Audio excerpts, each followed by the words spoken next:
Hi, welcome back to my channel, Beautiful Minutia. If you're new here, my name is Tiffany, and today I wanted to share with you some fantasy authors that I've never read, but I want to. This is kind of going in conjunction with my theme this year of reading from my bookshelves, and I had a patron suggest to me doing a video where I talked about a fantasy TBR or a nonfiction TBR for the year, kind of like I do for classics.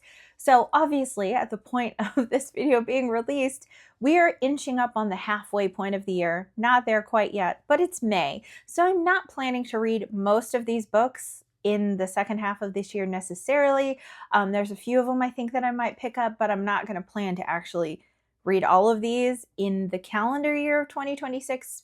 But I would like to have tried most, if not all of them, by the end of 2027. Most of these authors are fantasy authors, but a few of them are sci-fi as well, because sometimes there can be a little bit of a crossover in the sci-fi fantasy genre where it kind of bridges both worlds in a sense.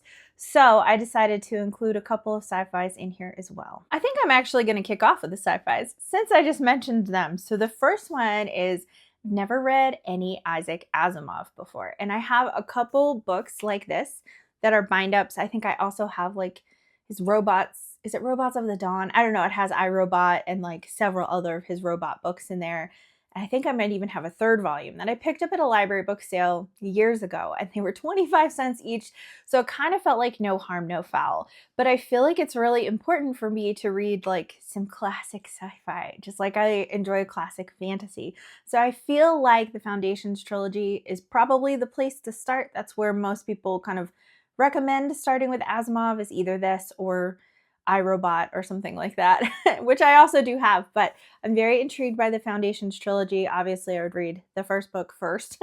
There's Foundation, Foundation and Empire, and Second Foundation. So this is a sci-fi author that I feel like is important for me to at least try. I don't know how I'm going to feel about him because I haven't really read very much classic sci-fi. The only thing that immediately comes to mind is C.S. Lewis's Space Trilogy, which I did enjoy. So maybe I do like classic sci-fi. And then I've also read like older classic sci-fi, like H.G. Wells, Jules Verne. And actually, now that I think about it, I've read Bradbury too. I'm a liar. I've read some classic sci-fi, but I haven't read Asimov. The other author here is one that I do think bridges the gap, probably. I don't know if this particular book does, but I haven't read anything from Ken Liu. I've heard good things about the Dandelion Dynasty, but I also know that those are really, really long books. So The Paper Menagerie is a collection of his short stories, and I actually do have plans to read this one this year with my in-person book club. It was one of my suggestions. So hopefully we end up liking it, but I feel like sci-fi usually has a lot to discuss. There's a lot of interesting themes that are happening there. And obviously with a short story collection, there are probably going to be some stories that resonate with some people and other stories that don't. And so I think that's an interesting conversation to be had as well. But I think it will kind of prime me for Leo's writing and then my confidence to go on to The Grace of Kings, because I do want to read that eventually.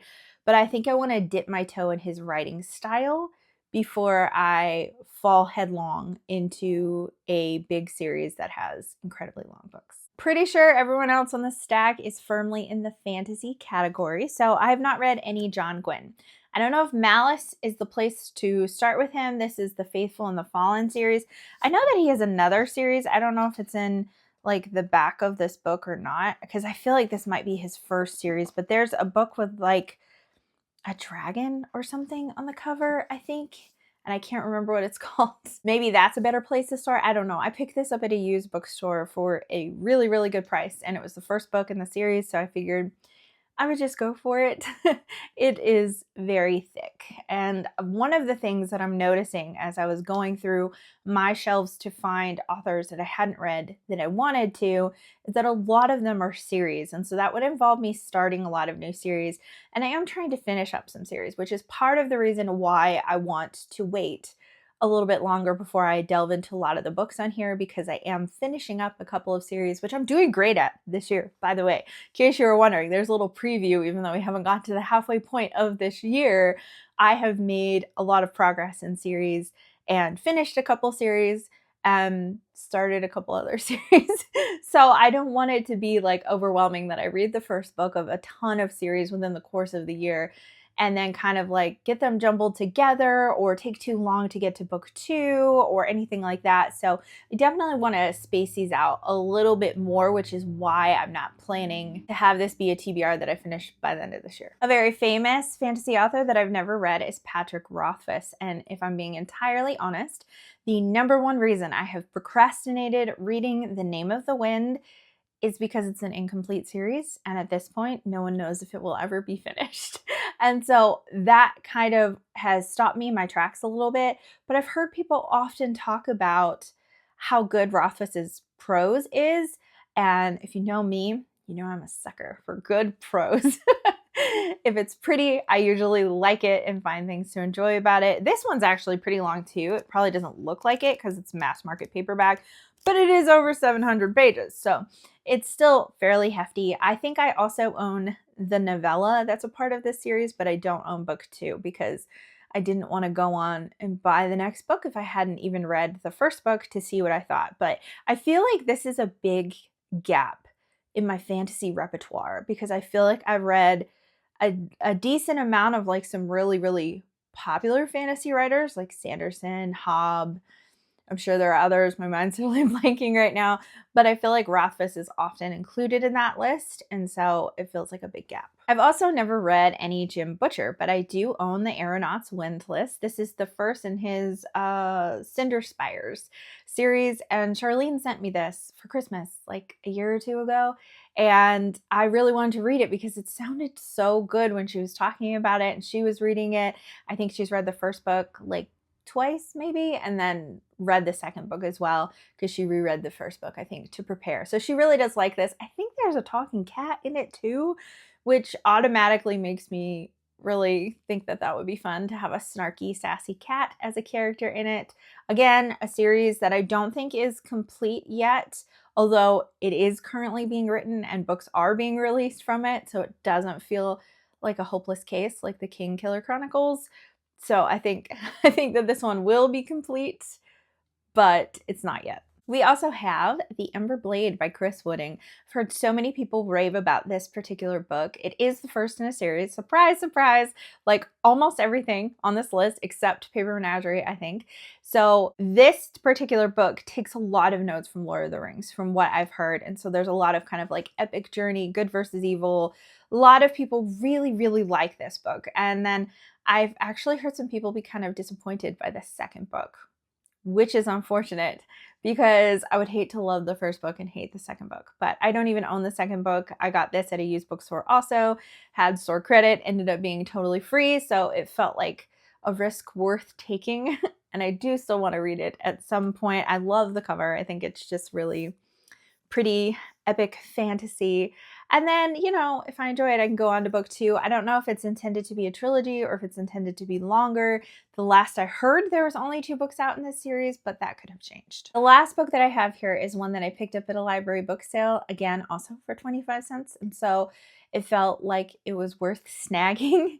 That's Senlin Ascends by Josiah Bancroft. This is book 1 in the Books of Babel, which is a 4-book series that is complete. So that's always nice. I also actually own book 4, which sounds really weird, but I found it at a used bookstore for like $1 or $2, and I'm like, I should pick that up because what if I love book 1, you know?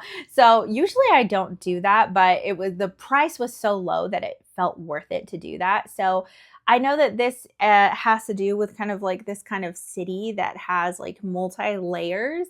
And I feel like I've heard some people mention it kind of has some kind of like upside down Alice in Wonderland topsy-turvy kind of ness to it, even though I don't think it's not like it's Alice in Wonderland inspired. I don't think. It's another one of those where I've heard people say really good things about the first book and then there be some disappointment as the series continues. I haven't talked to a lot of people about it, so I don't have a lot of exposure to it, but this is another one where I just think it has a really cool cover.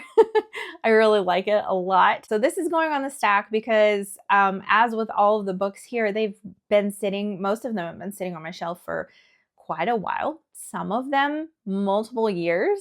And so I really want to start making some progress in these books that I picked up so I can either love them and enjoy them or move on to something else and have space on my shelves for more things. Well, there are some sci-fi and fantasy authors that I have never read before, but really want to within the near future at some point. And so would love to hear from you in the comments down below. If you've read these authors, what are your thoughts? Are there certain authors that you think I will be more prone to enjoy based on what you might know of my reading taste?